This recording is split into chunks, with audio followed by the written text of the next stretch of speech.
Hello everyone, welcome to another exciting conversation on this channel where we touch on many different things that are applied linguistics related.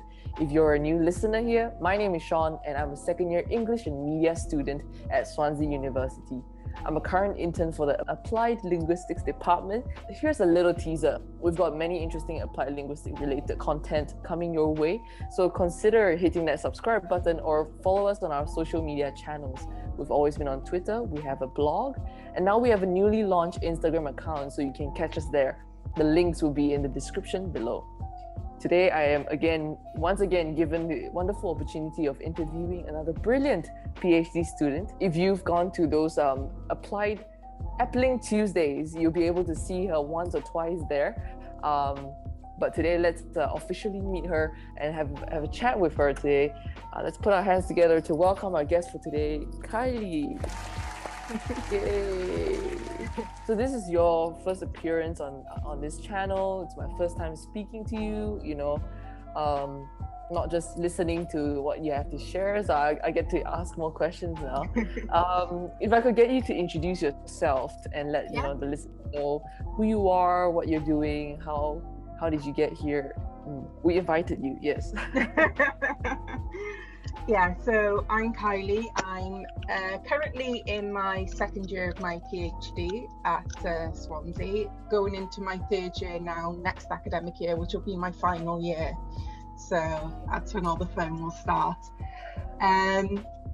So I'm doing a PhD with Professor Nuria Lorenzo-Duz, who's already been on the channel, and Dr. Leila Nuri from the criminology department, which is amazing to be able to do a cross-department PhD.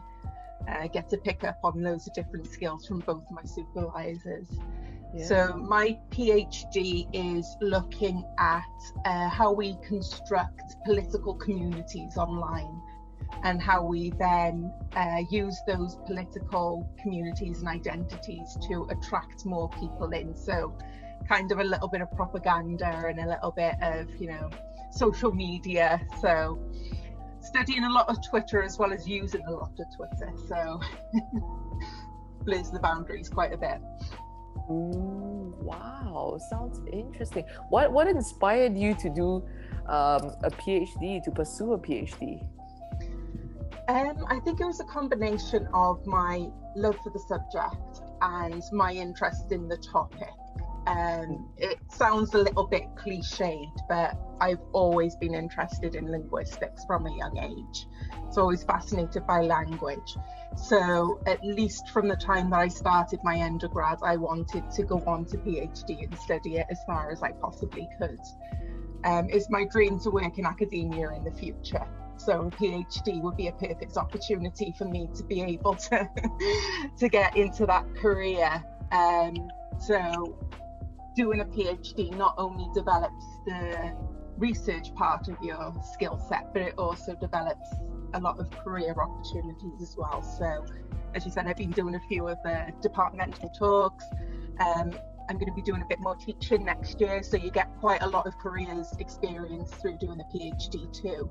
I've been able to work alongside some really amazing, passionate and dedicated academics in the department. So it's been amazing to be able to learn from them, not just in terms of my research skills, but also my teaching skills and what kind of lecturer and academic I want to be in the future. Wow. So did you take a master's before the PhD, or?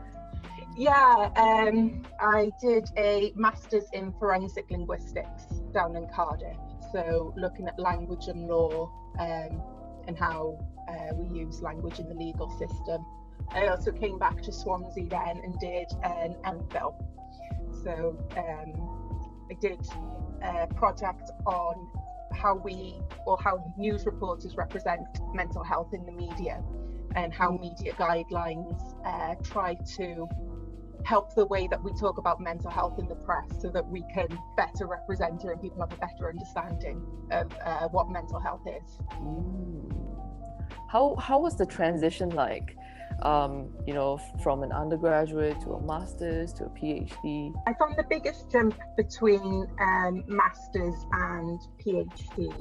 Master's was a little bit more independent work, but with a PhD you have so much freedom that it can be overwhelming. I know the first time when I was doing my MPhil, it was a little bit overwhelming at first, because you get to pick the area that you're focusing on and you get to set your own schedule.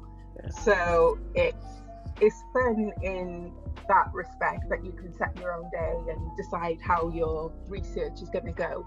But at the same time, there's a hell of a lot more responsibility on you to do the work. You get a lot of support from your supervisor. I've got 2 incredible supervisors, and I'm very, very lucky to have their support to help me through the PhD, but it's ultimately down to you to get the work done. So it can be a little bit overwhelming, but it's a hell of a lot of fun as well, because you're just researching one area that you're really, really interested and passionate about, and you get to write papers and go to conferences and talk to people about it. And it's still a little bit surreal to me that this is something that I'm allowed to do, and I'm allowed to call this my career. Yeah. What are your other responsibilities besides just doing your research and doing your work? Yeah, before I started a PhD, there was in my head just the assumption that you'll be sitting down, reading, writing, and that was going to be your entire life. And it's That's not. what Yeah, it's amazing. There is no one typical day for a PhD student. Like, things will vary on a day-to-day basis. I try and keep a 9-to-5 schedule, Monday to Friday, but the way my days look can be completely different. So sometimes you can spend the day writing and reading, but other times you'll be going to conferences. So you get to travel to pre-COVID, you got to travel to new places, and all of those names that you're reading their textbooks, you're reading their papers, you meet them in person. Yeah. And that is amazing and surreal in equal measures. Like, you get really starstruck meeting some of the big names who are there at conferences. But yeah, the days completely vary. I'm in the middle of data analysis at the moment, so my days are mainly involved either at home or on campus, going through my data and just starting the analysis now to begin writing up my final thesis. So going to conferences and meeting with people and meeting those big names, those are like a compulsory thing that you have to do as a PhD student, or it's I'm not sure whether it is compulsory, but it's kind of expected of you. So the idea is that you want to get your research out there. So to be able to get your research out there, you have to be able to go and travel to different conferences, different places, publish. So there is built into the PhD the expectation that you will present at conferences, whether that's at Swansea, in the UK or globally, as well as writing papers for journal articles and trying to get those published too. Yeah. So there's no sort of set limit on how many you do. It's usually a negotiation between you and your supervisor. Are you still able to juggle your schedule, as a PhD student with like other things? Are you still able to take on things that are not PhD related? Yeah, I would say that's a really, really important part of doing a PhD. My downtime is just as important as the time that I spend at my desk, and that's really sort of ingrained in you. So yeah, typically I'll finish studying at 5 p.m. Monday to Friday, and I get my weekends as well. So everything that I enjoy doing, I play a lot of games, I do some crafting, I meet up with my friends afterwards, do some exercising, that you still have enough time to do that around doing a PhD. I probably have more time now doing a PhD than I did working full time, which I didn't expect to happen. Would you say PhD is for everyone? I really enjoy doing my PhD. I'm really, really loving the experience. but at the same time, I would say it's not for everyone, because there is a lot of self-direction and it can be a little bit overwhelming, and there's a lot of work you have to put in. As I said, I've got an amazing supervisory team behind me, but they can't do the work. If I'm not showing up every day and sitting at my desk and doing the work, then nothing is going to happen. So if you're interested in doing research and you're really interested in doing a research project in a particular area, then absolutely, but you have to be committed and interested to do a PhD. You've got to be willing to spend a lot of your time working on the same project. So think doing an assignment at undergrad, but doing that for 3 years. Initially going into a PhD, you've got to be interested in doing it. You may not by the end of it, but at least at the beginning, you've got to really want to be able to just, commit your time to it. Was there anything that you wish you knew before going into this journey? Yes. It's something that I've spoken to a lot of academics in the department about, and a lot of students at Swansea too, was everybody has gone in with this idea of, I don't deserve to be here, I'm not good enough to be here. And there's that idea of imposter syndrome. And for me coming in, that was something that I was really carrying, is that I don't know why I'm here, and I don't know why I've been given this opportunity. But you speak to everybody in the department and they say the exact same thing. I don't know why I'm here. I don't know why I've got these opportunities. So all of the people that you see being phenomenal and amazing around you are carrying around that same part of imposter syndrome. So not judging yourself too harshly was a big thing. So I wish I knew beforehand. It's okay. You don't have to do everything perfectly. You just have to be able to do the work, and that's it. It doesn't have to be perfect. It just needs to be done. Yeah. If I could ask you a bit about the linguistic skills that you use for your research, and just, In terms of the linguistic skills, I'm using at the moment a stance analysis for my PhD. So that's basically looking at how people align themselves with one another when you're talking about a certain topic. So you might say, oh, these people over here are like that, we're not like that.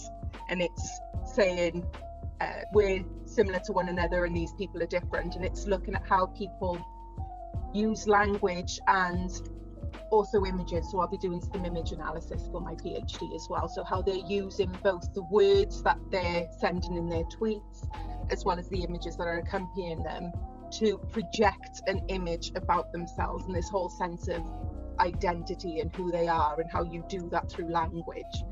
So at the moment we're looking at stance analysis.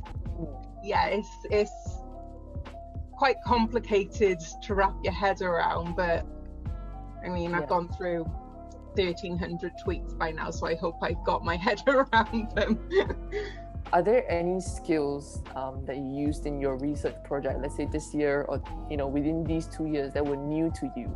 A lot of greater critical thinking skills, especially when the whole pandemic and all of the news coming out around the vaccines and what COVID is.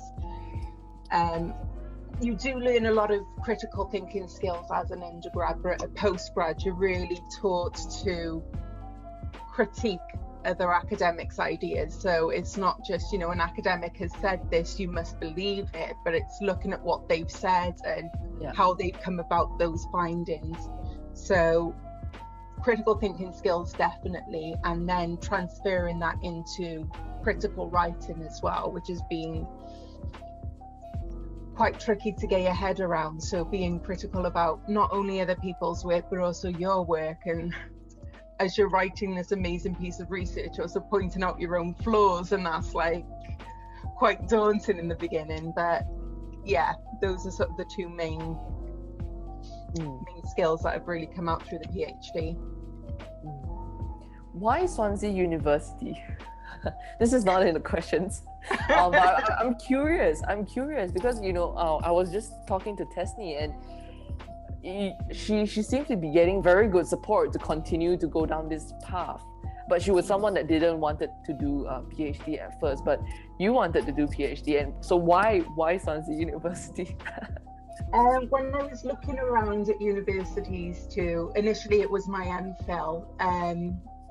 I came to an open day at Swansea, and it was just, the atmosphere was really friendly. It genuinely felt like you could approach any of the academics, and that's totally come through in the linguistics department. I know you can speak to anybody in the department and they'll always give you the time.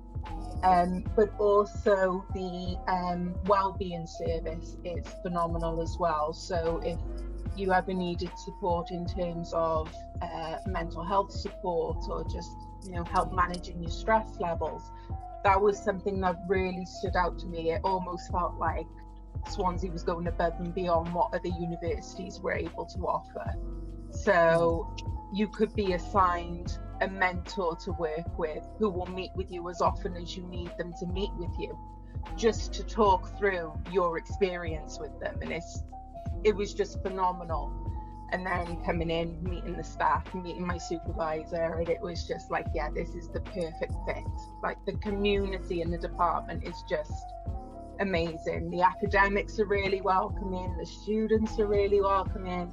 Sounds like an advertisement for Swansea, but it genuinely is true. Like, everybody is so nice in the department. That is just, especially during lockdown, the support that the academics provided as students with during lockdown was just amazing. It's that whole going above and beyond thing. It was, you never felt like you were going through it alone. They were always there in the background if you needed them. Yeah, I honestly agree with this. Yeah, I'm just an undergraduate student, but at the end of my first year, I was so amazed. I was so surprised, shocked, because you come into the university and you expect everyone to just do their own things, but these lecturers are just so they're coming up to you, they're emailing you, letting you know what's going on and just keeping you in the loop. And wow, there's always opportunities. Like, they're desperate is the wrong word. They're keen to get the students together and even themselves get involved. So I work with the Applied Linguistics Society as well, and we can email the lecturers, and they're always keen to not only facilitate what we're doing, but we'll always get can we come too? It's like, yeah, of course, you're part of the department, of course you can come along. It's just that, it doesn't feel like there's academic student. It's everybody is sort of on the same level. Do you have any advice, like as a PhD student to maybe an incoming PhD student? Get to know the people around you. That's been the important thing for me, is making sure you don't go through the PhD alone. Making sure that you talk to other PhD students, you get the opportunity to meet with other PhD students. Just being able to talk to someone about doing a PhD who's going through it themselves can be really helpful, because you might end up carrying like a lot of guilt with you. Like, oh, I only wrote this amount of words this week, and someone will say, what are you talking about? That's amazing. So you need that to sort of put yourself there and be honest with your supervisors as well. Like, your lecturers aren't trying to trip you up, they're genuinely there to support you. So if there are any issues or any problems, they can't help you if they don't know. So just be honest, they're not going to be mad at you, they're going to want to help. That's why they're lecturers, that's why they're supervisors. They want to help you progress in your studies. Wow. That's almost all the questions that I have for you. Thank you again, Keighley, for sharing passionately about what you love, and it's amazing to hear that you're doing what you love, and this is something that you knew you want to do. So thank you again. I just want to thank the listeners for listening. Thank you for tuning in. I hope you've enjoyed this conversation. It's very nice to speak with such a bubbly and cheery and very happy person. And that's about it. We'll see you in the next one. Bye.